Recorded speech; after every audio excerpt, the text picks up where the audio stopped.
iPhone 13 Pro and Pro Max marked the third year that Apple released true Pro models. I have to say, a few years ago, we looked at Pro devices as more of like a marketing tactic, which it was at the time. But I have to say, with this new device, it's not.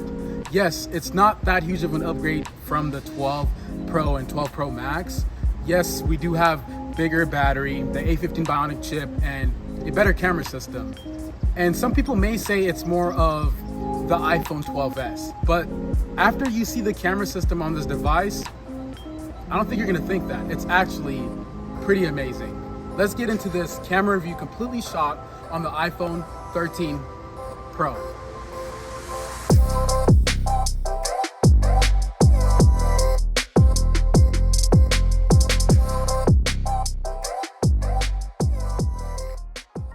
The Galaxy S21 Ultra and its 108 megapixels, 8K video recording plus 100x zoom, and the OnePlus 9 Pro's Hasselblad camera system are two flagship Android phones with spec-packed checklists that would make any phone camera inferior. But what these cameras get wrong is that they don't push creativity forward in the same way the iPhone cameras do. Android cameras are engineered to operate more like work tools compared to iPhone cameras that are designed to offer new ways of expressing mood or a feeling. There's more of a humanities element when Apple introduces a new iPhone camera feature. The iPhone 13 Pro is capable of recording 4K at 30 FPS. Along with that, it features 10-bit HDR, Dolby Vision HDR, and ProRes support. Apple's flashiest iPhone ads are for cinematic mode. It's an entirely new mode for iPhone video that uses software to blur background of a video, much as portrait mode does for photos.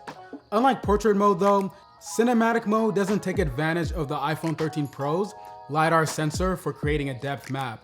It just uses software to recognize human faces and bodies. The reason cinematic mode makes for such a great demo is that it can automatically shift the focus when something happens in the scene. It locks on to the biggest face that it sees, but if that face turns away, the iPhone can automatically shift focus to somebody else in the background. It's fun to play around with and works with both the rear and front-facing selfie cameras. You can also change the focus point as you're shooting by tapping something in the background and lock focus by tapping again. And then after you're done shooting, you can change your focus decision from time to time in the photo app and even change the amount of background blur for the entire video. The iPhone can even execute a rack focus from a subject to another. The effect is dramatic and pretty impressive. Because it's the equivalent of portrait mode for video, it can have the same problems as portrait mode for photos. It rarely works in low light. It also can have a weird or bad cutouts around the hair, which is a little less noticeable because it's video, but it's still there. Finally, cinematic mode only works in 1080p at 30 FPS. Hopefully we can see 4K compatibility in the next iteration. Cinematic mode works really well within Apple's own ecosystem of apps. The depth camera information is saved into a file that goes alongside the video, but only Apple apps like Photos or Final Cut can do anything with it right now. If you airdrop it to a Mac that isn't running macOS Monterey, the iPhone will bake all your depth choices into the file before sending it along. Apple tells us that it is working with third-party companies like Adobe or LumaFusion to make that data editable in those applications. The camera system on the iPhone 13 Pro and 13 Pro Max are identical this year, which means you don't have to buy the bigger or more expensive phone to get the best photos. And I do mean literally the best photos, because there isn't another phone on the market that can match the iPhone 13 Pro at this particular moment. Maybe the Pixel 6 will, but we don't know that yet. But stay tuned by clicking that subscribe button, because I will be covering that phone on this channel. The main camera has a new sensor, the largest ever put into an iPhone. It has a faster f1.5 aperture lens, which equates to an improved light gathering, and all of that adds up to a camera that can very quickly take in a massive amount of lighting relative to other phones. Combined with some stunning improvements to Apple's computation photography, the low light performance on the iPhone 13 Pro is simply second to none. Everything looks great and has vibrant colors overall. I'm digging the slightly boosted contrast as well. Sometimes the images from the iPhone 13 Pro's main wide camera aren't as sharp compared to the iPhone 12 Pro around the edges, but that's to be expected since the aperture is now faster at f1.5 compared to f1.6 last year. There's less image noise in low light and more dynamic range in low and even medium light. Apple has adjusted how it handles the black point, so shadow exposure is more accurate now too. The iPhone 13 Pro is just more willing to let darks be dark while accurately exposing lighter areas.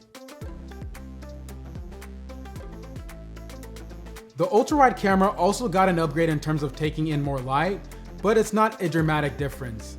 A more interesting upgrade is adding autofocus to the camera, which allows it to pick up a new trick, macro photography. The way macro photography works is, as you get closer to the subject, the camera will automatically switch from wide camera to ultra wide. Now the ultra wide has autofocus. It can lock focus on something that's just a couple of centimeters away. The iPhone 12 Pro's ultra wide automatically turned on the night mode for 3-second exposures, while the iPhone 13 Pro does not require night mode to take good shots in low light, which preserves more of the scene's darkness, which is more true to life, to be honest. But it also makes the image darker than others. With that said, you can always slightly brighten that up in post. The telephoto lens has a major upgrade. It went from 2.5x zoom to 3x zoom. That extended zoom means that it drops to an f2.8 aperture. But any low light losses that occur are more than made up by the addition of the night mode for this lens. Apple isn't playing the super zoom 100x game. Instead, it's focusing on quality at 3x optical zoom for things like portrait photography. And I have to say, the quality is absolutely incredible. I simply love taking photos of people with the telephoto at 3x zoom. Getting a natural bokeh effect without having to engage the software portrait mode is pretty impressive. The telephoto lens gets the award this year for the most improved lens. Profiles are a new setting in the camera app that changes the way your photos look like by default. So instead of applying a filter after the photo is taken, you can set your iPhone to have a specific kind of look right away. In fact, it instructs you to when you first open up the camera application. Apple insists that profiles are no filters at all. The default options for profiles include standard, rich contrast, vibrant, warm, and cool. Each one has its own little slider that you can automatically tweak for both tone and warmth. If you tweak those sliders, the name of that profile cleverly changes to match your settings. When you set one of these profiles, it becomes a new default way the camera takes pictures, though it will also pop up on the bottom that lets you toggle it off. So chances are you're probably curious, how does cinematic mode look on the front-facing camera? Because you're probably considering picking up this device to use it as your new vlog camera. And yeah, this is how it looks like. So you guys could be the judge of that. I'm gonna try different lighting conditions to see how this cinematic mode holds up. And I'm gonna walk around a little bit. I have my friend there in the background. Let's see if it focuses on him when I get closer to him. Oh, look at that, look at that. And I can focus back on me. So as you can see, this is what you can expect from the front-facing camera with cinematic mode on the iPhone 13 Pro and Pro Max.